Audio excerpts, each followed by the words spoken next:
Good afternoon and welcome to the August Crop Production and WASDE briefings. My name is Joe Parsons. I serve as chair of the Agricultural Statistics Board here at NASS. This briefing is for the Secretary of Agriculture and other policymakers at USDA to better understand the content and context of today's reports. We're very pleased to have Dr. Seth Meyer, USDA's chief economist, as our secretary designate today. Welcome. Good to have you. Dr. Meyer, I'd like to share that we have representatives from the Kansas and Indiana Farm Bureau, the Indiana Soybean Alliance. I'm also pleased to welcome several guests from Michigan, including Tim Boring, the director of the Michigan Department of Agriculture and Rural Development, as well as Chuck Lipstrow, and I apologize for mispronouncing already. Wow, look at that. Okay, president of the Michigan Agribusiness Association. I also want to welcome our guests from Argentina, Mr. Delfo Buchelet, and again, apologies for any mispronunciations, Undersecretary of Agriculture, and Augustin Perez Andrich, National Agriculture Director. It's great to have guests in the room and on our live stream today. I want to express our appreciation to Christy Meyer of our Lincoln, Nebraska office, Greg Golson of our St. Louis, Missouri office, and Alex Robinson from Olympia, Washington. Thanks to each of them for their valuable assistance on this report, on these reports. I have a few notes for our live streaming audience. The crop production and WASDE reports are considered principal federal economic indicator reports. The Office of Management and Budget provides specific guidance on how these important reports are to be released.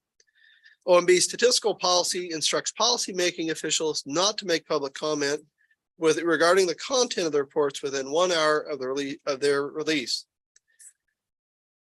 We will not be taking questions during this briefing from the public. However, NASS and World Board staff are available for email or phone conversations, and NASS will host a social media event 1 hour and today 1 hour and 15 minutes after the release of these data. We strive to have everything presented at this briefing match the official record. However, should there be any discrepancy between what's presented at this briefing and the published estimates, always refer to the official published estimates. With that, I'll turn it over to Mr. Lance Honig, Chief of the NASS Crops Branch. Lance will be immediately followed by Dr. Mark Jekanowski, Chair of the World Ag Outlook Board. Lance, you're up to bat. All right, thank you, Joe. Good afternoon and welcome. As you might have guessed, based on the hour and 15-minute delay for Stat Chat, I've got a lot of things to talk about for you today. I'm just afraid I was not going to be able to be finished in time, Seth, so but in all seriousness, we do have a lot of information, right? It's August, and so there's a lot of information included. So I'll move fairly quickly through things here, but obviously, as usual, we'll have plenty of time to field any questions that you've got at the end of the presentations later on this afternoon. So first off, just as I normally do, I wanted to briefly touch base on the data that fed into the crop production report for us here today. Multiple pieces of information utilized. First of all, from an operator survey standpoint, we have our ag yield survey. You can see sample size nearly 15,000 this month. We contacted farmers between July 29th and August 7th, essentially asking them to report what they expect their yields to be for the various crops. In some cases, for crops like winter wheat in particular, it's really what was your yield, right? As harvest is nearly complete in most places. And so basically getting that boots on the ground information there. Additionally, this month for winter wheat, we have our objective yield survey. So instead of surveying farmers, we survey winter wheat fields. And you can see about 1,155 of those samples across the 10-state region. We send our enumerators into the fields to take counts, measurements, harvest those plots when they're mature. That field work was completed between July 24th and August 1st. Although at this point in the season, when the crop's ready to be harvested, the enumerators getting in the field to make that final visit regardless of what time of the month it is.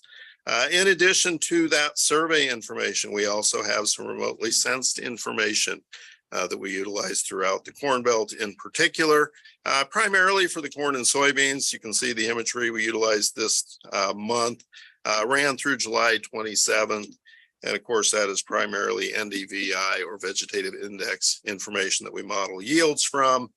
And then last but not least, the FSA certified acres. I mentioned that because This month, which I'll talk about in just a moment, we did open up planted acreage for review for our small grain crops, and the FSA certified acres information is really the new information feeding into that.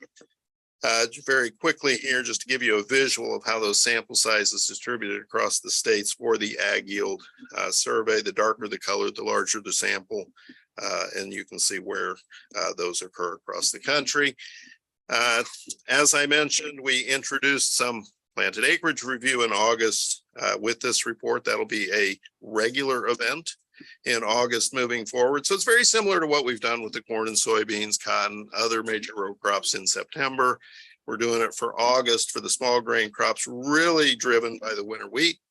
And so we incorporate the FSA data, review that along with all the survey information we have. As a result, we did make some adjustments to some planted area, and we'll talk about those as we move through the various crops. Obviously, the goal here is to get as close to the final production as we can, as early as we can. So this is an effort to make that happen. Let's go ahead and move into the data now. We'll start things off with corn just to set the stage a little bit with some information from our weekly crop progress and condition report. First, here you can see on this graphic is the percent of the corn crop rated in good to excellent condition. Week by week, you can see the previous 5 seasons there as well. Of course, the red line with the dots is the current season. You can see it hasn't been fantastic this year, but what really stands out to me is the big improvement we've seen since the end of June. You can see the steady climb in condition rating. Since then, as of July the 30th, we were 55% good to excellent. We were 61 at that time last year. From a progress standpoint, nothing too exciting here, really. You can see again at the end of July, 84% silking, pretty much in the middle of the road progress-wise there. So with that said, we'll look at the forecast. No change to planted or harvested area for corn, so we won't talk too much about that. But here's our first yield forecast of the season for corn, 175.1 bushels per acre. That's up 1% or 1.8 bushels per acre from last year's final yield. That puts our production forecast at 15.1 billion bushels. That is up 10.1% from what was produced last season. Taking a little bit closer look at the yield forecast here, you can see the last 30 years with the trend line plotted in there. 4th highest yield on record, but still below trend. So that's just the state of a rapidly growing yield situation here. If we look at those yields by state, just a quick reminder, the way this map is laid out and all the others that I'll show you. The top number is the current yield forecast for that state. The lower number represents the percent change from last year's final yield. Any state colored in any shade of blue is increasing from last year. If it's any shade of red, it's decreasing, and the deeper the shade, the larger the change. And so as we kind of look across the country there, you can see we do have some dark shades, some fairly large increases in states like Texas, Kentucky, Tennessee, really reflective of some pretty poor conditions last year.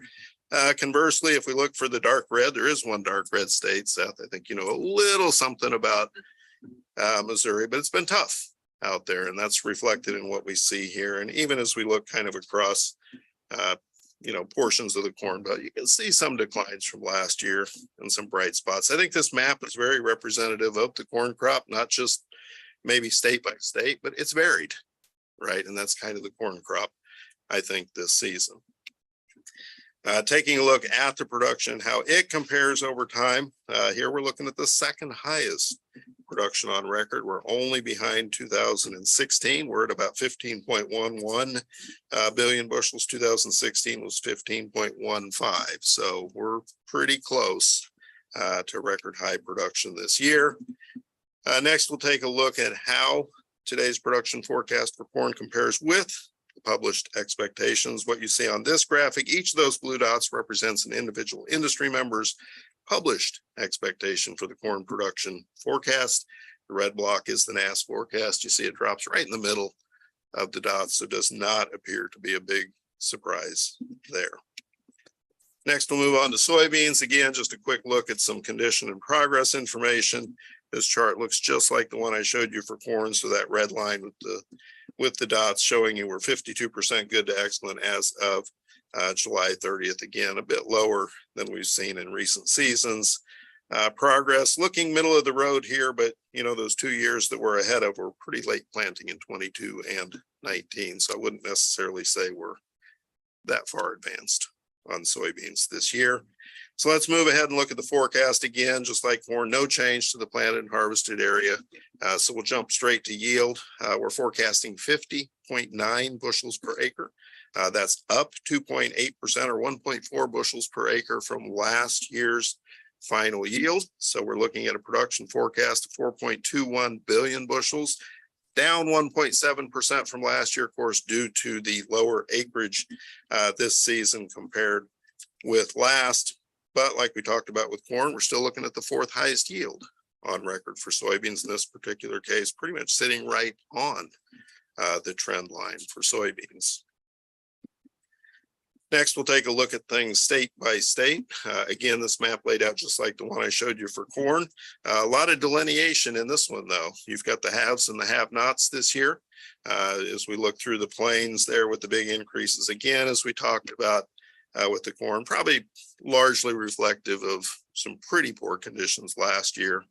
But then as we move through portions of the Corn Belt, had some dry issues through parts of the season, right? And I think that's reflected there as well. But boy, if you look at the Southeast, pretty good conditions going there and pretty good yields expected as well. Anytime you see a pound sign next to a number on these maps, it indicates a record high. And for soybeans, we are expecting record high yields in Arkansas, Indiana, Mississippi, North Carolina, Ohio, and South Carolina. I don't believe I mentioned it, but we are forecasting record high corn yields in Indiana as well. You'll see that coming up in another crop as well. Next, we'll look at the soybean production and how it compares over time. Here we're actually looking at the 7th highest production on record, but all the 6 years that were higher happened in the last 7 years. So not a whole lot of variation across that time frame. And much like corn, doesn't appear to be too big a surprise here, maybe just a little bit lower than some folks were thinking, but certainly falling within the range of expectations today. Next, we'll move on to cotton. Here you can see a little bit different story on the condition ratings, not down at the bottom of the graphic like we've seen with corn and soybeans, but also not heading in a positive direction. So we've seen it trickling down just a bit as we've moved on through the season. Progress wise, not really much to say about progress there, pretty much falling in line with what we would expect. Looking at the forecast, no change to the planted area. Of course, as a reminder, down pretty sharply year over year, but this is our first forecast of the season for the harvested area.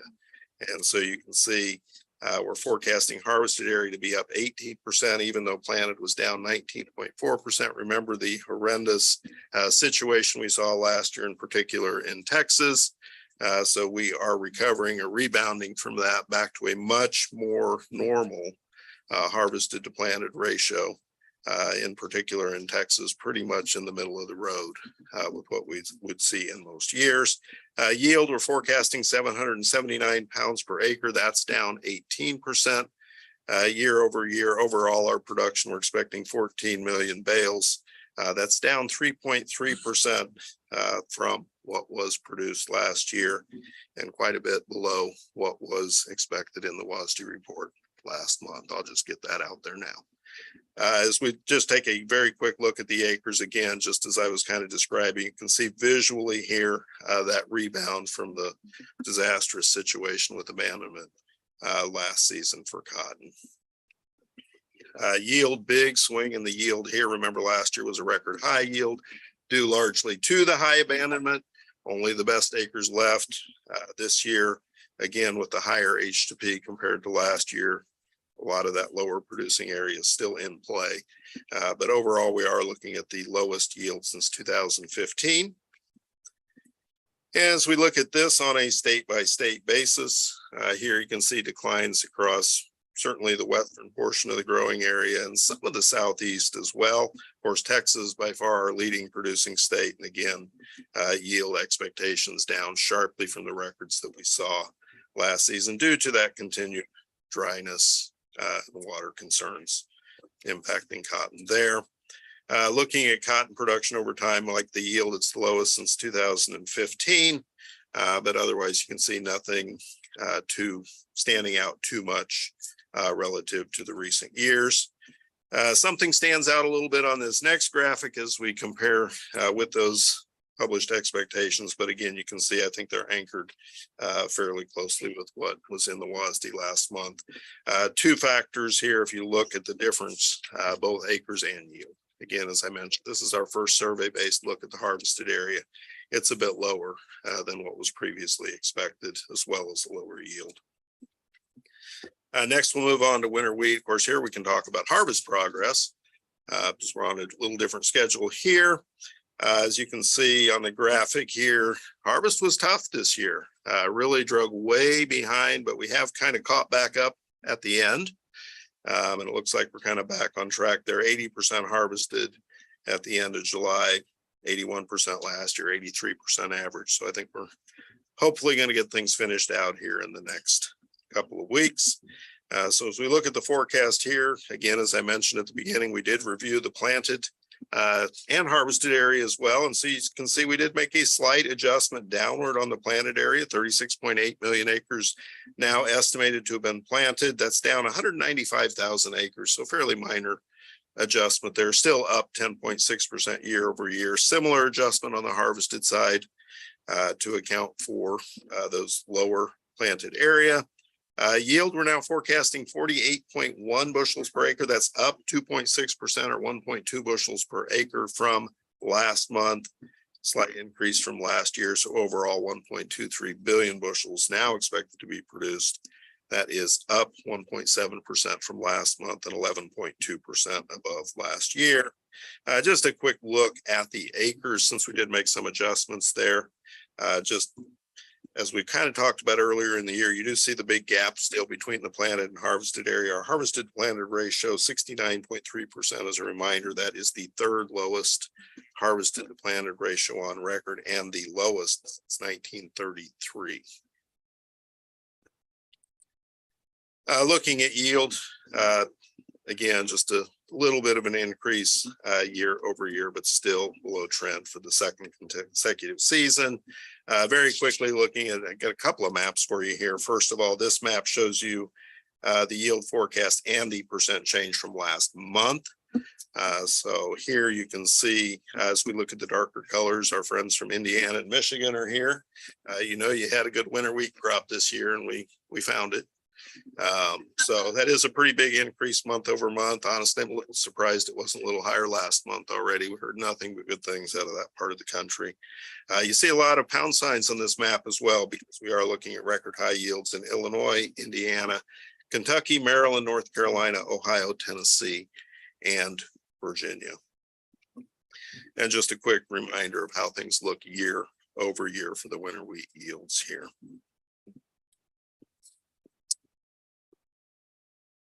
Production wise, again, nothing really standing out too big here, pretty much in line with what we've seen in recent seasons.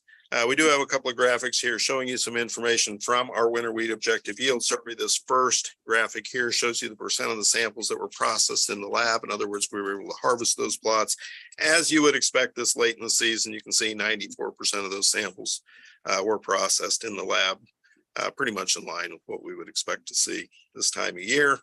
And then the second graphic, the vertical bars represent the number of heads per square foot collected from the survey. And then those red dots represent the yield forecast for that 10-state region. And so you can see heads per square foot up just a bit from what we've seen earlier in the season, but still the lowest since 2018.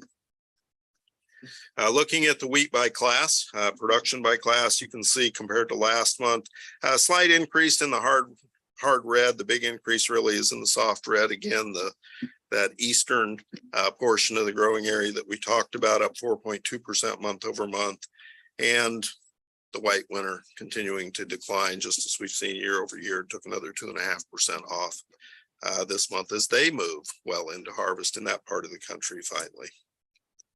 And then last but not least, for winter wheat, here you can see the industry expectations and how they compare with our forecast today. Pretty close, just a little bit higher than expected, but pretty much in line, I would say. Next, we'll move on to the other spring wheat. Again, we reviewed the acres here. You can see a slight adjustment made there as well. In fact, for the planted area, the 11.3 million acres, that's up 175,000 acres from what we had previously estimated. Similar increase on the harvested area. Our final yield forecast of the season for the other spring wheat, 41.8 bushels per acre. That's down 7.5% or 3.4 bushels from last month, now down 9.5% year over year. Conditions not quite ideal up in that part of the country and reflected in those yield expectations now. So overall, we're looking at 450 million bushels, down 6.8% from what was produced last year. Again, just a quick look at the acres, since we did make some adjustments there, nothing too unusual standing out there relative to abandonment this year. Yield, though, you can see that is obviously not as far down as we were 2 seasons ago when things were really bad up there, but that does represent the 3rd consecutive season below trend for other spring wheat. If we look at it on a state-by-state basis compared to last month, declines everywhere. And so definitely expectations below where they were. And as we look at it on a year-by-year basis, you can see outside of Montana, again, also looking at fairly decent decreases from what we saw a year earlier. And again, with Montana, a lot of that has to do with last year. They really got the worst of it last season. From a production standpoint, again, here just visually showing you kind of how this year's production compares with recent seasons, and then comparing with those published expectations, a little bit lower than folks were expecting. But we'll see. Moving on to Durham wheat, again, adjustments made to the planted and harvested area here. 13.5% on the planted side, that's just 200,000 acres that we did increase there. Similar increase on the harvested area, yield 35.5 bushels per acre. That's similar to the spring wheat, down from both last month and last season. So we're now looking at 57.4 million bushels for Durham. That is up 6.2% because of that acreage increase from last month, but overall down 10% from what was produced last year. Nothing standing out on the acreage. As you can see, very normal relationship there between planted and harvested this year. The Durham yields seem to like to bounce, right? And so we were up last year, we're down this year. Seems pretty common, but weather obviously having a big impact on that. Looking at it on a state-by-state basis, first the map here showing you the yield changes from last month, down in Montana, up a bit in North Dakota. Of course, those 2 states account for the vast majority of the Durham production in the U.S. And if we look at it on a year-by-year basis, the decline there is really driven by the decline in North Dakota. From a production standpoint, again, pretty much in line with what we see typically the last several seasons. And looking at industry expectations, I know it looks like there's only 3 dots there, but they're so tightly clustered. There's actually a bunch of dots hiding underneath each other. And so pretty much in line with what folks were expecting today. We'll move through some of the other crops included in the report here fairly quickly. Barley, you can see there was some change to acreage there as well. Planted area down 5.1%. Yield at 75.1 bushels per acre, up from last month and from last season now. So we're forecasting about 180 million bushels of barley this year, 3.2% more than last season. Dry edible beans, a little bit of an adjustment to acreage there, as we normally do as we bring the class estimates into the process here in August, but our first yield forecast is 10% below last year's final yield. So overall production for dry beans expected to be off 12.2%. Some mixed news, I guess, on the hay crop this season. You can see, obviously, this is our first yield forecast of the season. No change to our acreage expectations, but for alfalfa, we are looking at yields down a bit from last year. In fact, that would be the 5th consecutive year of declining yields for alfalfa. There's still some weather issues out there that are holding us back there. But overall production is expected to be up 2% because of that expected increase in harvested area. Other hay though, look at that. We're up on acres and yield. That should be a welcome sight with some of the low hay stocks levels that we've talked about recently. So overall there, you can see we're looking at our first year-to-year yield increase since 2019 for other hay. And we're actually looking at record high yields in Alabama, Colorado, Georgia, Idaho, and Wyoming. So maybe some good news coming for hay folks there. Hops, you can see our acres strung for harvest there, 55,000 acres, up just slightly from our previous forecast, but still down from last year. That's the second straight year that the hop acres have dropped after many years of increasing acreage there. I guess they kind of tapped out there, at least for the time being. Yield, we're expecting to be up about 11.3%. So overall, we expect 2.5% more hop production this year compared to last. Slight adjustment to acreage on oats as well. A little bit of a decline in the yield from last month. So overall, pretty close to where we were a month ago at 49.5 million bushels, less than 1% below last month's forecast. First forecast of the season for yield and production on peanuts. You can see not much change to yield, up just 0.7% year over year, but with the big increase in acreage, we're looking at the fourth highest peanut production on record, third highest yield, fourth highest production for peanuts this season. Looking at the rice crop, no change to the acres, but obviously up sharply year over year. A little bit of a bump in yield expected this year as well, up 4.3% from last year's final yield. So we're expecting a rice crop that is up 27% from what was produced last season. Our friends in California recovering from 3 years of drought, a welcome sight there, and pretty good news in other areas of the country as well. Looking at sorghum, we saw the big increase in acreage after last year's challenges there, where we're looking at a big rebound in yield as well. Last year was pretty poor. Think about 41 bushels per acre due to the dry conditions. So that big increase really putting us back in a more normal type level. Overall production expected to be up quite dramatically, obviously year over year, but that's a reflection of last year more than this. And then looking at sugar beets, no change to the acres there. Our first yield forecast at 30.9 tons per acre is up 8% year over year. We're expecting increases in sugar beet production in all states except Montana and North Dakota. But if you remember, there's that eastern Montana plant that closed back in the spring. And so they're still sorting out some things in that part of the country for sugar beets. Sugar cane, slight adjustment up on the harvested area there, but we're still slightly below last year. Yield at 37.7 tons per acre, up just 1.1% year over year. So overall production, 34.9 million tons. That's just 0.7% more than was produced last year. I would say though, Texas is down 37% on their sugarcane production, lowest production since 1972. And then last but not least, tobacco. You can see, as we talked about earlier, declining acres again this year. Yield is expected to be up a bit, but overall production expected to be down 0.7%. That's been a common theme for us over the recent years. We do have a few fruit crops included in the report as well. We'll run through them fairly quickly. First, apples, our first forecast of the apple production for the season. You can see 9.9 billion pounds. That's up 1.5% from what was produced last year. Washington's up 9%. New York's down 19%. Michigan's down 15%. So the tale of two sides of the country. But Washington, of course, the largest producer, pushing us overall above last year.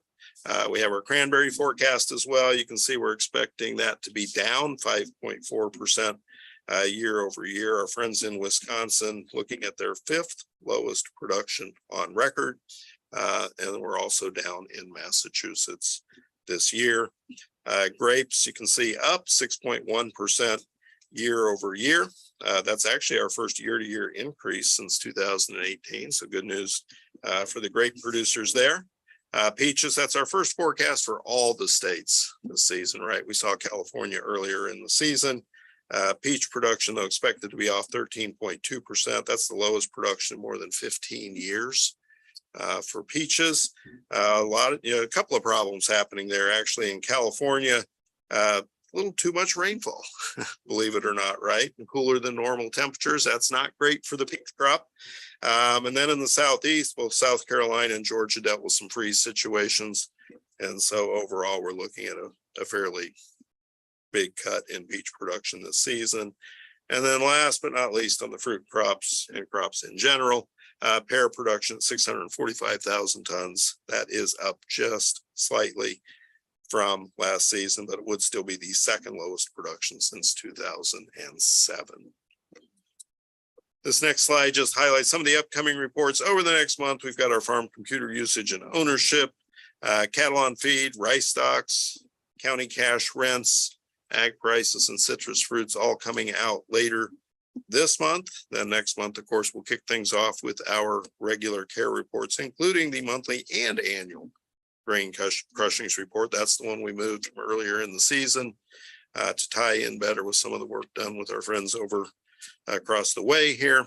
And then on September 12th, we'll be back here again for crop production and looking at acreage review for the row crop, similar to what we talked about with small grains today. Then, as I alluded to earlier at 1:15 this afternoon, we'll be hosting a Twitter space or X space, whatever term we're using these days for the Stat Chat version today. So we'll have some live audio conversation with folks to see if they've got any questions about today's report.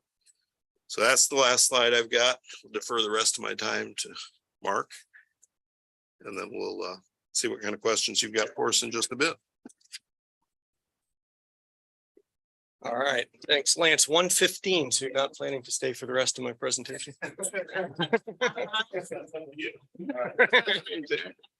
All right, good afternoon, everyone. So I'm going to walk you all through the WASDE, through the balance sheet adjustments we made this month. And I'll try to go quick, but I do have a lot of information here, of course. The main focus this month, I think, as far as most of the market is concerned and the observers are concerned, of course, is on the Northern Hemisphere crops, especially in the United States, incorporating this new information we got from NASS this morning into our global supply and demand estimates. Also going to talk a little bit about Ukraine, made some important changes there. A little discussion of Canada and worsening drought conditions and implications for canola and wheat. EU made some adjustments, and also talk a little bit about Brazil, where the cotton crop is currently being harvested. So let's start with wheat. World wheat production. World wheat production down this month, 3.3 million tons. Driven by a few factors. Canada, I mentioned, there's again, the concern about worsening drought. I'll return to the Canada discussion later in the context of canola, but similar conditions affecting both canola and wheat, pulling production of both of those crops down a bit. EU wheat production down. That is mainly driven by cuts in Spain, Lithuania, and Romania. Ukraine, I'm going to talk more about. We raised our wheat production forecast there, as you can see. Kazakhstan up a bit. That's just area data based on government data. And China, pulled back our China wheat production forecast 3 million tons, and that reflects the rain conditions in especially in Henan province. So this is NBS data at this point. So you'll recall that we had already been anticipating lower wheat quality and higher feed use, but now we also have some evidence of actual lower production as well as a result of the weather. Just let's move over to Ukraine real quick. Just to kind of a review of where within the country the majority of wheat is produced, and also to note that see if this works. These areas kind of in pink with the hash marks, those are the contested areas. We don't have data for that, so we don't include wheat production in those areas in our forecasts. So we're focused really on On the rest of the country where we are getting good data, harvest results coming in and suggesting that the crop is in pretty good shape. Just to kind of walk through the wheat production season, going all the way back to last fall when the crop went in, really good soil moisture conditions supported a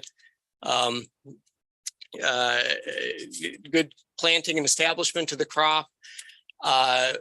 Rainfall has been essentially at normal. It started out a little bit, actually, above normal early in the season. Dried out in early spring, but plenty of time for the crop to recover. And then rainfall conditions since May into June have been near ideal. And adding to that is temperatures have been quite mild as well. So basically all forces are shaping up there for a good crop. It shows up as a good crop also in our vegetative health index, suggesting a lot of greenness, healthy crop, healthy conditions. And so with that, and again, this is largely reflecting harvest results. So it's, data on the ground. We raised our Ukraine wheat production forecast 20% from last month. Still down just a bit year over year, 2% from last year. And we're currently forecasting the second highest yield on record for Ukraine. So global balance sheet, we talked about production down a bit this month, 3.3 million tons. Feed use, we lowered 500,000 tons, mainly a lot of several countries, but especially the EU, reflecting tighter supplies there. Trade, global trade down 2.2 million tons. That's mainly Canada. Canada accounts for 2 million of those tons, and then also lower exports out of the US. Ending stocks down, and that's the lowest global ending stocks since 2015-16. And worth noting, it's not on this chart, but item of interest is our Ukraine export forecast, and we left that unchanged. So recognizing the end of the Black Sea Grain Initiative, but also recognizing that they've got a lot higher production now, and so we left it unchanged, 10.5 million metric tons, and we'll continue to watch that going forward. So higher production, exports unchanged means higher feed residual within the country and stocks. So US, kind of small changes here, as you can see, reflecting the new data we got from NASS that Lance has just discussed. So how we accounted for that in the rest of the balance sheet. You can see here, food use, we pulled back 3 million bushels. That's mainly reflecting a back year adjustment to food use based on the flour milling report. And we expect that to carry into the new crop year, a little bit lower food use there. Exports, we reduced 25 million bushels, and that is all reduction in hard red winter, just based on recent sales and shipment pace. And with that, with the lower exports and just a small reduction in production, ending stocks up a bit.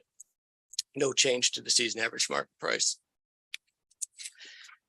Let's move into rice. As you can see, not a whole lot here to talk about in terms of global rice production. Small change in the US that we'll talk about a couple slides from now. But in terms of the global balance sheet, there's actually a lot more going on here than it might even look like. And the focus, of course, being in India. Most of that, so that trade reduction, 3.4 million ton reduction in global trade, 4 million of that, so more than that, is India.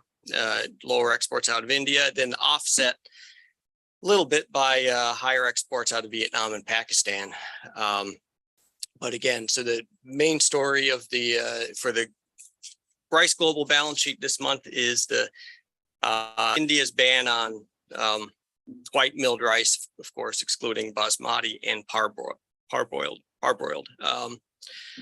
And then with lower trade, we also reduced imports in several of the price sensitive African markets as well. So again, main story here is India. In terms of the US balance sheet, put up the back year, 2022, 2023 balance sheet as well, just to note that we raised our export forecast million hundredweight on that, current crop, current marketing year. That's all medium short grain, which we raised 2 million hundredweight, offset by a reduction of long grain exports by 1 million hundredweight. For the new crop year, again, the main story being the increased production that we got from NASS this morning.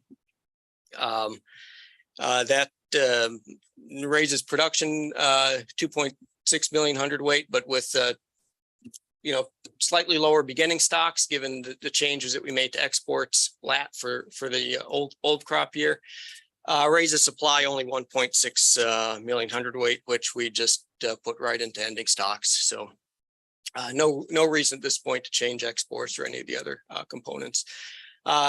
Season average market price we raised again, despite the higher stocks in the US, and that's just reflecting the strong global prices, and that's all long grain. So that season average market price increase all long grain, reflecting global price strength.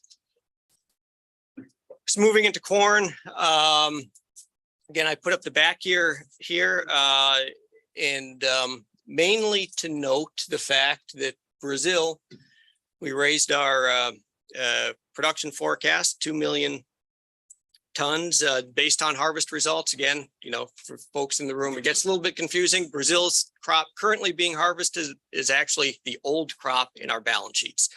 So with Brazil now forecasted 135 million metric ton production, that is a record area and record yield. And as you can see, we raised it this month again, 2 million tons. So big supplies coming out of Brazil, hitting the market basically right now, because that crop is being harvested, and these numbers are based on harvest results. On the other hand, we trimmed European Union corn production a bit, as you can see there, based on some drought conditions, and well, actually, we'll talk about that in the new crop year. New crop year, US production down. Well, again, I'll talk about that in the upcoming balance sheet. Other countries worth noting: Canada, raised our production forecast there. Primarily, that reflects the fact that, as Lance showed in his presentation, conditions have been pretty good in the Eastern Corn Belt. So that should support corn production in Southern Ontario, where many of the weather conditions would have been similar. So higher yields expected there out of Canada, higher production. European Union, relatively big cut for this new crop, for the new European Union crop, mainly an area reduction along with some yield, and primarily reflecting conditions in Southeast Europe. And I'll put up a map here pretty soon to identify those areas. Important to note that those areas where we cut production primarily in Europe, those are also areas that tend to export. Most of that production goes onto export markets. Ukraine, again, I'll talk about that as well. Raised our Ukraine corn production, also again based on good weather conditions. But Russia production down 1.7 million tons based on indications from government data from Russia. And China corn production, like wheat, reduced, in this case, 3 million metric tons, again reflecting the wet conditions in the Northeast China and China Plain. So that's a yield reduction there. Again, I already talked about Ukraine for wheat. So quickly regarding corn, main areas of the country where corn is produced. Just to note things started out a little bit dry early in the spring, so not looking real great. But in fact, that favored field work, so the crop got in the ground, and then the rains came May and since really since June, you'll see the rainfall essentially traced average conditions, normal conditions. So moisture conditions have been favorable, especially into the beginning of the kind of tasseling period for pollination period. So conditions are looking good, and temperatures have not been extreme. So they've been fine, no real concerns with heat stress in Ukraine. The vegetative health index, again, sort of superimposed over the area where most of the corn is produced in Ukraine, looks relatively favorable as well. So so that is again describing or explaining the logic behind the increased production forecast for Ukraine this month, up about 10% from last month, and actually up from last year, up about 2% from last year. So again, good conditions in Ukraine. EU, on the other hand, again, I shouldn't say on the other hand, relatively decent conditions across the EU, but when we talk about the EU, it's important to recognize that corn production across the EU is widely geographically dispersed. So, we might have, good conditions in one part of the continent and much worse conditions in another. And that's kind of what we're seeing, what we were seeing this year. So most of our production decrease this month is focused on these areas of Romania, Bulgaria, where there's been some drought and recently some FAS crop travel out there as well. Saw the corn, also got some indications of reduced acreage as well. So based on what we're seeing and based on what we're hearing, that's driving most of the decrease in production for the EU. Put this up again just to show the variation in conditions across EU. Worth noting, just to point out, if you recall, last year was a devastating drought across most of the continent. This year, production looking much better, especially in places like France and Italy. Spain is still, though, suffering some drought. So global balance sheet, a few things to note here. We talked about production being down this month, still up, still worth noting they're up year over year. Feed use cut this month, 5.4 million tons. That is mainly lower feed use in the EU, Russia, again, where we cut production in both those areas, US and Egypt. Trade down 2.1 million tons. That's mostly lower exports out of the US, also EU and Southeast Europe, where we made that cut in production there as well. Let's see, ending stocks down. That is mainly lower stocks in China, the US, offset to some degree by higher ending stocks in Ukraine, and the higher ending stocks in Ukraine reflect in part the fact higher production in Ukraine. And with Ukraine, we kept our with the Ukraine corn, we kept our export forecast steady as well at 19.5 million metric tons. US balance sheet. So starting with the old crop year, kind of, as the old crop year kind of winds to a close, we're truing up just to the most recent, close to final data. Imports up a bit, again, just reflecting census, the latest census data. Food, seed, and industrial down. That is primarily, exclusively lower glucose, dextrose, and starch production. Exports, we reduced our old crop export forecast 25 million bushels, and That's based on trade data through July. So we got another month to go there until those numbers are finalized. And then into the new crop year, the big change, of course, being the yield adjustment that we got from NASS this morning, tightening up production by 209 million bushels. But with slightly higher beginning stocks, total supply down 154 million bushels. And how we dealt with that, pulled exports back a bit, again, kind of reflecting the pace of last year and observed pace, and the fact that we've got this large Brazil crop coming onto the market as well. Food, seed, and industrial down. That's kind of carried through from from the old crop year trends, and then when you take it all the way down the balance sheet, ending stocks down just under 60 million bushels, and we think that's enough just to support prices a bit. Raised our season average price 10 cents a bushel.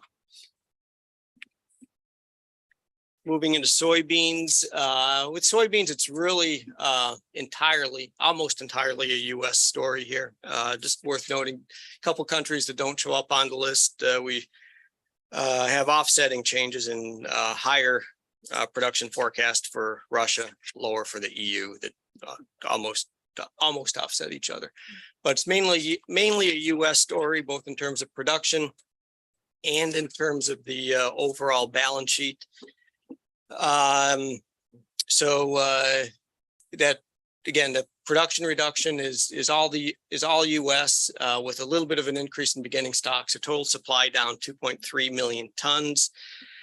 Crush, we reduced 700,000 tons. That is mainly reflecting lower imports by Bangladesh, Pakistan, and Egypt, which they import to support for their crushing industry. So lower crush from those countries. Trade down 500,000 tons. That is all U.S. And ending stocks down. That's mostly U.S. as well. So the U.S. balance sheet, just minor adjustment to the old crop year. The crop currently being marketed increased our import forecast. That reflects, again, just recent trade data, some imports coming in from Brazil.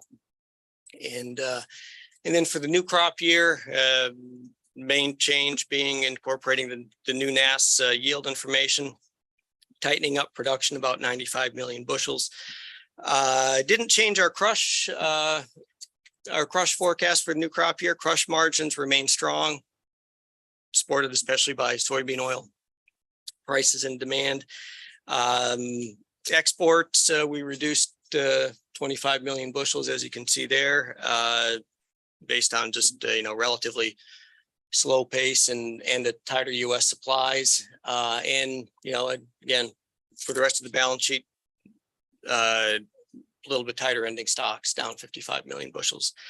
Soybean to corn price ratio stays at about 2.6, and that is with our 30-cent increase in our season average market price.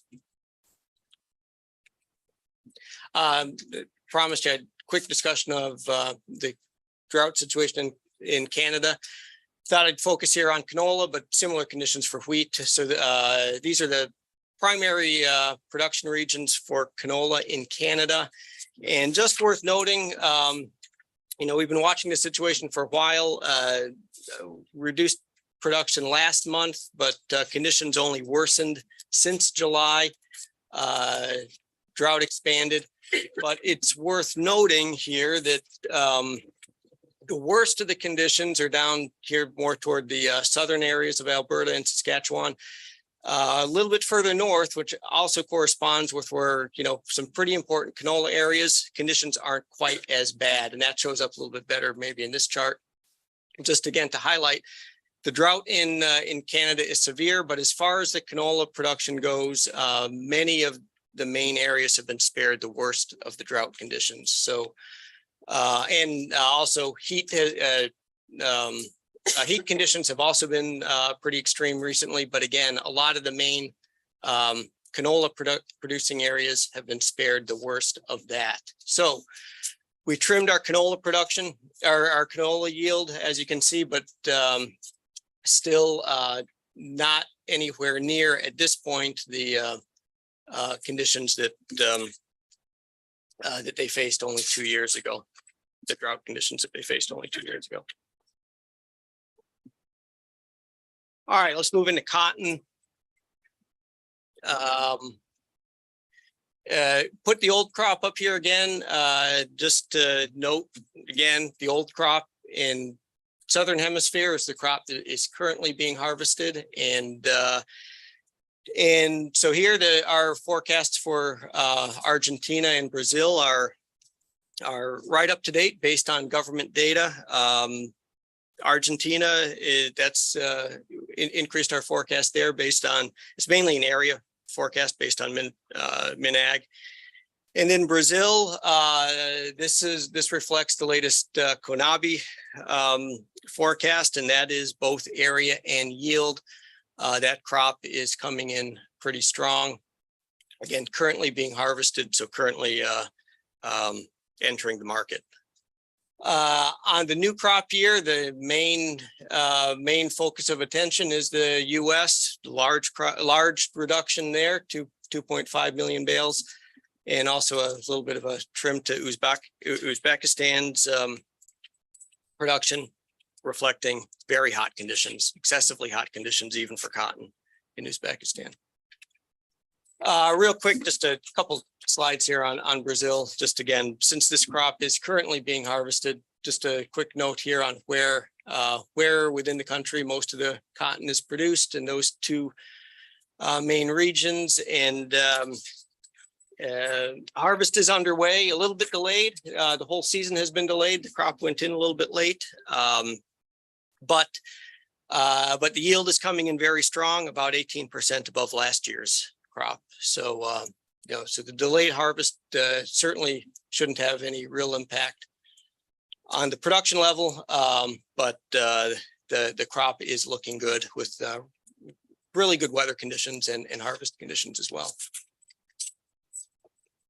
This cotton balance sheet, again, mainly or heavily U.S. story in terms of the tightening supplies and global production.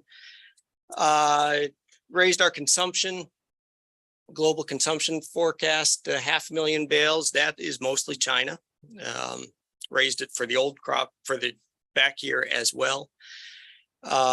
Trade, we raised by 300,000 bales, and that is again mostly imports by China. So and you can see there China ending stocks tightening up a bit as well. So we reduced our back year imports and increased China's consumption, so that leads clearly to tightening of stocks in China. U.S. balance sheet, a couple of small changes to the back year. Again, adjusting exports based on pace to date. We have one more month of census data until that old crop export forecast is finalized.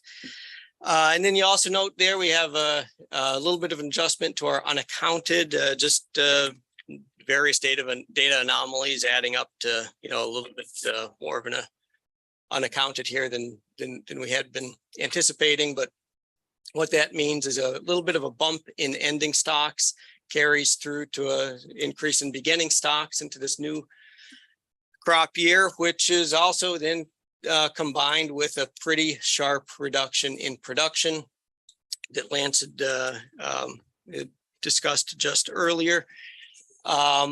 So supplies, U.S. supplies tightening up by just over 2 million bales. Left mill use nearly unchanged, down just a bit. Took half of that reduction out of exports, so we reduced our exports by 1.25 million bales, and much of the rest of what's left is just tightening up ending stocks. And with those tighter supplies, and as well as strong global consumption, we're seeing a lot of recent price strength that we expect to continue. So we raised our season average price 3 cents a pound. All right, sugar. Kind of a lot going on here. So starting with the old crop year, 2022, 2023, made small adjustments to sugar production, mainly based on recovery data from processors. That's what we mainly rely on at this point in the year in terms of our sugar production estimates.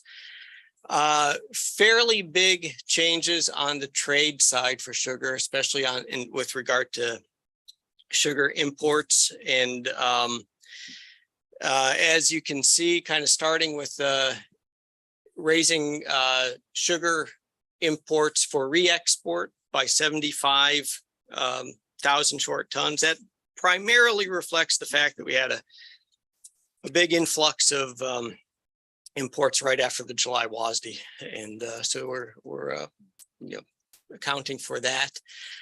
Mexico raised our Mexico imports from Mexico, and I'm going to talk a little bit more about this in the Mexico balance sheet, but essentially Mexico is importing more sugar, and at the same time some of those exporting to the US as well. They're not going to, even with their higher supplies, higher imports, they're still not going to reach their export limits, just because they won't have enough low polarity sugar. High tier imports raised as well this month. Just a couple things. One, there was a large shipment of raw sugar that came in since the last WASDE, and then just watching the import pace for refined sugar, it suggested we needed to raise our high tier forecast. So that increases total supply in the old crop. Domestic deliveries we reduced a bit, as you can see, just based on data to date. But so with those higher supplies, many of them from imports, that raises ending stocks and therefore beginning stocks into the new crop year. In terms of the production side, incorporating the NAS data, NAS yield data, especially for beets, which almost offsets some of the processor data for cane that suggests lower production out of the cane side. So small productions in terms of, small changes in terms of the sugar production side of the balance sheet. Imports up a bit. The 75 for the re-export program is for imports for re-export is just a carry through from last year. High tier also just kind of a carry through on pace. So total supplies up 223,000 short tons, leaving us, which goes right into ending stocks, leaving us with a 15.2% stocks to use ratio. All right, and then quickly on the Mexico balance sheet, focused again on the old crop year.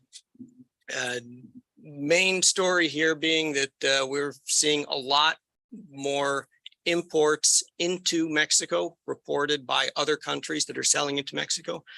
That is increasing their total supply. And that total supply is essentially being allocated between exports. And in this case, all of these exports are going to be going to the US. They're going to export as much as they can to the US and still not reach their limit because they don't have enough low polarity sugar. And the rest domestic use, that's mainly going into the IMEX program. And we made no changes to the out year for Mexico. All right, meat, livestock, and dairy. Shifting gears here a bit to calendar years. Starting with beef, 2023 reduced our beef production forecast 180 million pounds, mainly reflecting, again, this is just reflecting data that's coming in, this time lighter carcass weights and a slower pace of slaughter. So that's for 2023. As we look forward into 2024, we raised our production forecast 470 million pounds, and that reflects mainly higher second half placements into early next year. So those cattle becoming available into next year. And also the most recent data from the cattle report. Pork, smaller changes there, reduced our production forecast, as you can see there, 110 million pounds, mainly reflecting lighter carcass weights. Didn't make any changes for 2024. Broilers production forecast down. That is largely reflecting hatchery data. Largely reflecting hatchery data, suggesting lower production for 2023, and we expect that to carry through into 2024. Also relatively weak prices and high feed costs as well, suggesting lower incentives to increase production there. However, turkey, on the other hand, is showing a little bit of a different story. Hatchery data there doesn't suggest the same type of pullback, so raised our production forecast for 2023 and carried it forward into the first quarter 2024, so increasing the 2024 production forecast just a bit, and also reflecting the fact that there was a large jump in turkey weights in June, so that is also contributing to a large proportion of that increased production for the current year, 2023. Prices, steer prices should come as no surprise. Prices have been strong. Meat demand is strong. Demand for cattle supplies are tight, so steer prices are up. We raised our steer price another $3.25 this month and carried that into the next year, raised it $2 per hundredweight. Again, mainly, observed prices and tightening supplies going forward. For hogs, again, mainly looking at observed prices. And here, one of the big stories for really supporting the hog price forecast, especially for 2023, is strong belly demand and high prices for the belly primal. Broiler price forecast reduced for both 2023 and 2024.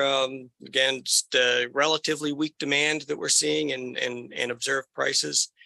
And turkey prices, we reduced fairly substantially for both 2023. Again, kind of based on some observed prices and higher production, both in 2023 and 2024, that we expect is going to weigh on prices in both of those years.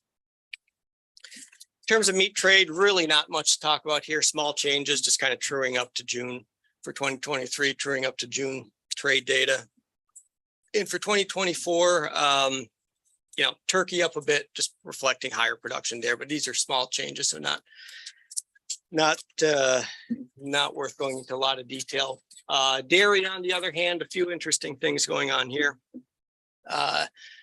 Milk production forecast, we pulled back for 2023 based on that's both lower cow numbers and lower milk per cow. Milk per cow reduced, reflecting concerns about heat stress in many parts of the country.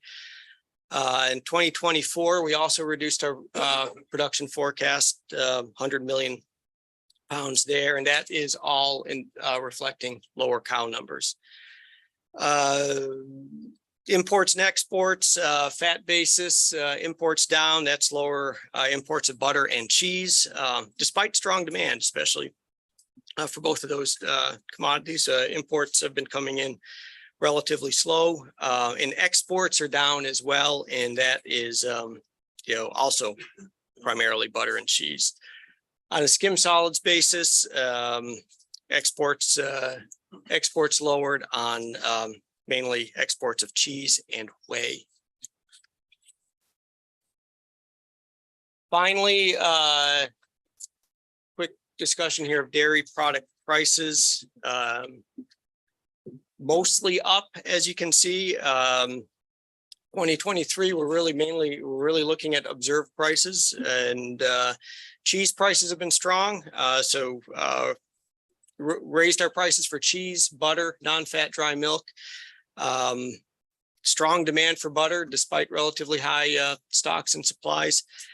We expect this price strength to carry into 2024. So we raised cheese and butter prices there as well. Dry whey, on the other hand, and just stiff competition from international markets have been consistently weighing on prices there. So pulled our price forecasts back for both 2023 and 2024 for dry whey. And then with the class prices up across the board there, as you can see, class 3 prices up, mainly reflecting higher cheese despite the lower whey prices. Class 4 prices up on butter and non-fat dry milk, and with the higher class prices, the all milk prices are up as well. And that is all I have in terms of the overall, the primary commodities in the WASDE. So I am going to leave it there. Thank you all for attending, and I hope you learned something. Hope I could explain a little bit more of our logic behind these numbers, and also thank everyone for attending who joined online. Hope to